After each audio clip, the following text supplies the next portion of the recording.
What if everything you've been through up to now isn't the end, but just the silence before the miracle? Have you ever thought about that?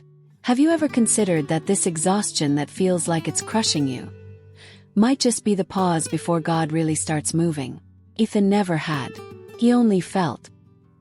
He felt the weight on his shoulders, the knot in his throat, the sensation of fighting against a wall that wouldn't budge. At 38, he was the kind of man few noticed on the street, but who carried the weight of the world on his back.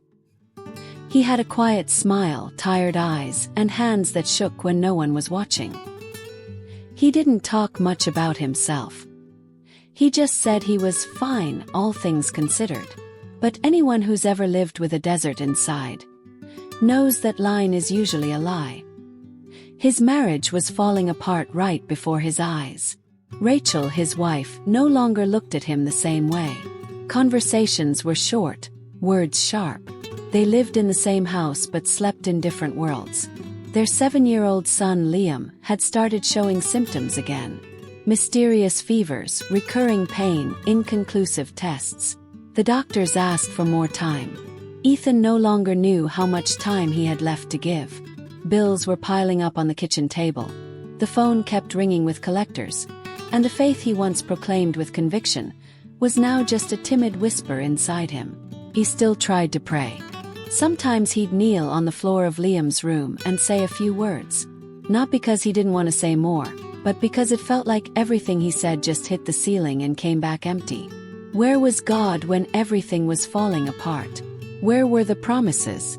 The verses that once held him up now felt distant, like they were written for someone else. Ethan was exhausted.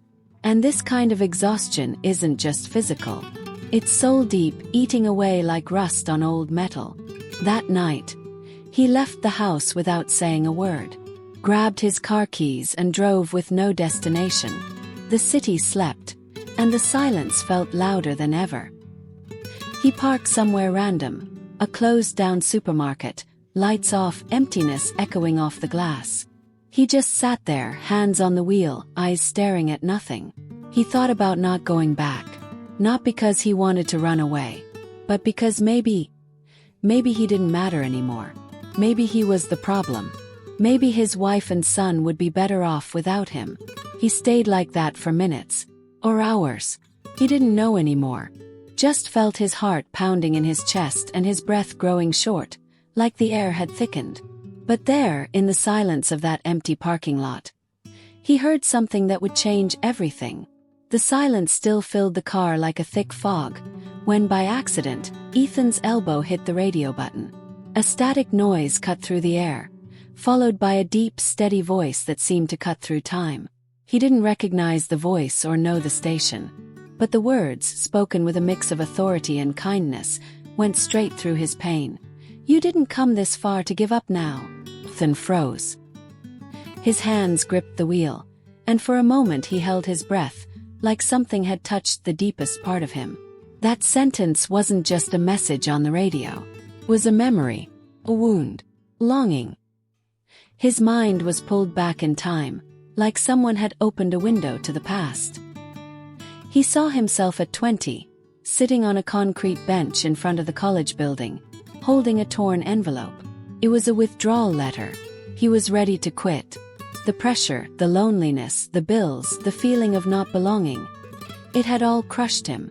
Then his mom showed up, sweaty from work, wearing her usual simple clothes, eyes full of faith.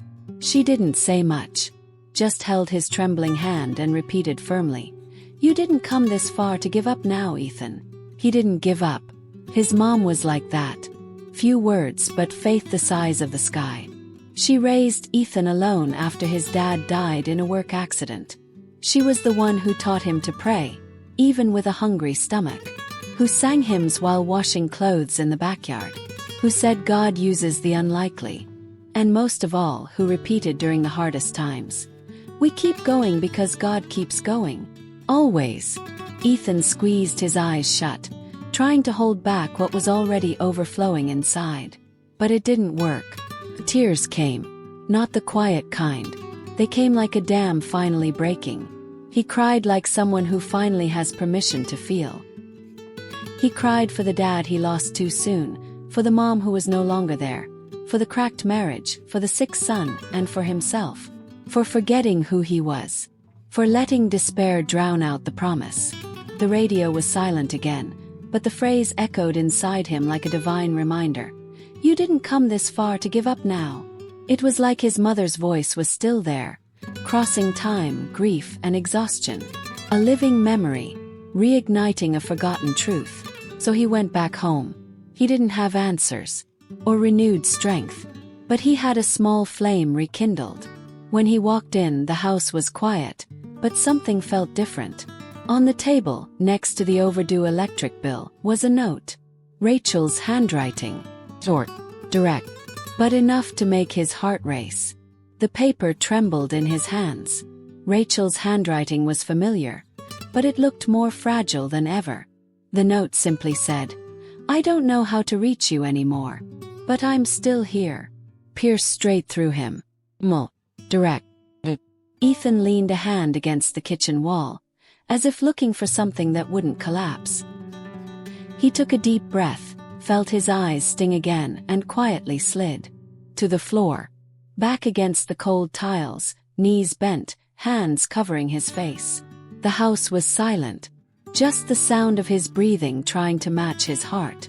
Right there on the floor, he closed his eyes. And for the first time in a long while, he didn't pray to ask. He just spoke, or rather surrendered. Whispered almost inaudible words, broken by sobs. I don't know what to do anymore, God. I don't know how to be strong. I don't know how to keep pretending I'm okay. But I'm here. It was a confession, not of sin but of exhaustion. The kind of weakness that doesn't fit into church services or Sunday talks. A raw surrender. A shattered heart left at the feet of a God he hoped was still listening. Ethan's biggest fear wasn't losing everything. It was failing the people he loved most. He feared not being able to protect Liam. He was ashamed of drifting from Rachel. He felt less of a man for not holding it all together, for wanting to disappear. The kind of pain many carry in silence. The weight no one sees but that pushes down every single day. And there, on the cold kitchen floor, he wasn't a father, a husband, or a provider. He was just a son trying to find his way back home. After a while, he got up slowly, went to Liam's room. The lights were dim. The machine next to the bed hummed softly. Liam was asleep, messy hair on the pillow, peaceful expression, as if everything was okay. Ethan walked over, sat on the edge of the bed, and watched. Stayed quiet. He remembered a specific day. The day Liam was born. He held the baby in his arms, still at the hospital, teary-eyed, soul full of promises. He remembered exactly what he said. I promise to protect you, and to show you who the God is that never leaves. And now here he was, having broken that promise, but still wanting with everything he had left to make it right. He touched his son's small hand and silently made another promise. Not out loud, but with his soul. I'm going to try again. For me, for you, and for God. The next morning, Rachel got up before him. She was in the kitchen making coffee when she heard footsteps in the hallway. Ethan appeared with a backpack and a paper in hand. She looked at him, puzzled, but said nothing. He walked over, handed her the paper, and calmly said, I took a leave from work. 30 days. I want to fix what's still fixable. Starting with myself. The next day, the kitchen didn't sound like the cutting silence of the night before. It was the sound of the blender, the toaster, cups being placed on the table. Rachel walked down the stairs slowly, eyes still marked by fatigue, and stopped at the doorway like someone witnessing something unexpected. Ethan was there, wearing an apron, focused on balancing 2 slices of bread while the juice dripped a bit over the side of the glass. When he noticed her, he smiled without saying a word, just pointed to the chair. She hesitated, but sat down. It wasn't a romantic reconciliation breakfast, but it was real. Liam showed up soon after, still groggy, and Ethan helped him brush his teeth, pack his backpack, and pick the blue dinosaur shirt he loved. It wasn't about grand gestures. It was about being present, about making eye contact, about becoming a safe place again. Later, with their son at school, Rachel came over while Ethan was washing dishes. They stood side by side in silence for a few seconds until she asked, without fluff, "Why now?" He dried his hands slowly, took a deep breath and answered, "Because I hit the end, and I realized the end is the perfect place for God to start." It wasn't a perfect answer, but it was real. She looked at him with the same tired eyes as before, but now there was something new, a mix of doubt and faith. Not faith in instant change, but faith that maybe, just maybe, there was still a way forward. That week, Ethan did something he'd avoided for years. He went back to church, alone. He walked into the small sanctuary, sat in the back, and didn't say a word. Just observed. He felt out of place at first, like stepping into a house where you no longer feel like family. But he stayed. And when the pastor got up to preach about quiet restarts, about grace meeting us in our exhaustion, about a God who still makes flowers bloom in dry soil, Ethan felt like someone had heard his prayer from the night before. Because before bed he had whispered, "If there's still time, show me." The small things started to shift. Liam had a slight improvement. 2 nights without pain, rare and welcome. There was still no clear diagnosis, but the doctors started leaning toward milder possibilities. Rachel started sleeping in the same bed again. Still facing the other way, still without long conversations, but sharing the same space. And the room that once felt like a canyon now had a bridge in progress. Ethan knew it wasn't magic, or a formula, but something was moving. A kind of miracle you don't see with your eyes, but feel in your chest. A seed starting to sprout in the unseen. On Thursday afternoon the phone rang. Ethan almost didn't answer, assuming it was another bill collector. But on the other end, a voice said something he never expected to hear. "Mr. Ethan, this is Wayland and Company. We need to talk about your old proposal. We have an opening and want to know if you're still available." A door he thought was locked had just opened. Ethan sat in silence for a few seconds, the phone still pressed to his ear, as if time had stopped. Wayland and Company wasn't just another name. It was an old dream, a plan he'd set aside when life demanded safer routes. On the line, an old friend explained the details of the position, the changes in the company, how they remembered him for his integrity and dedication years ago. It was a real offer, a meaningful job. But this time, Ethan didn't say yes right away.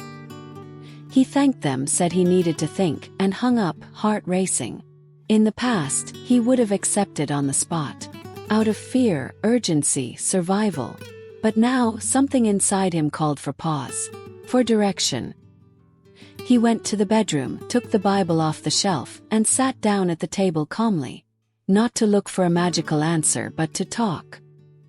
He closed his eyes and prayed simply.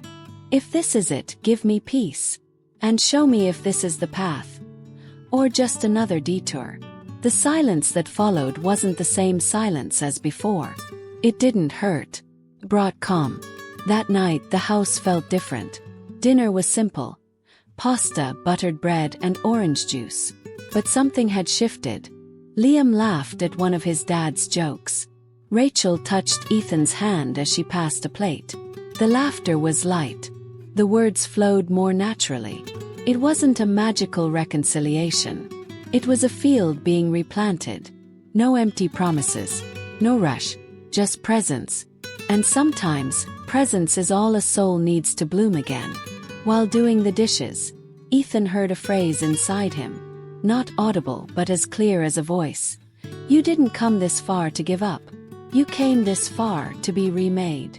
And in that moment he knew. It wasn't about accepting or declining a job. It was about understanding that God was redirecting his life. That the losses weren't punishment, but reconfiguration. That what he thought was the end was actually the beginning. Later he went back to the living room, picked up the Bible again, and looked for a verse his mom always quoted. Isaiah 43 verse 19. "Behold, I am doing a new thing. Now it springs forth, do you not perceive it? I will make a way in the wilderness and rivers in the desert." He marked the verse with an old piece of paper, took a deep breath and smiled. For the first time in months, that smile wasn't forced. It was an answer. When everything seems lost, maybe God is just preparing the ground for something new to grow. And if you've made it this far with a heavy heart, feeling like Ethan, know this: there's still time. You're not alone. You're being remade. If this story spoke to you, subscribe to our channel. Every story here is a reminder that God still writes unexpected endings. Share it with someone who needs this word today. And remember, you didn't come this far to give up now.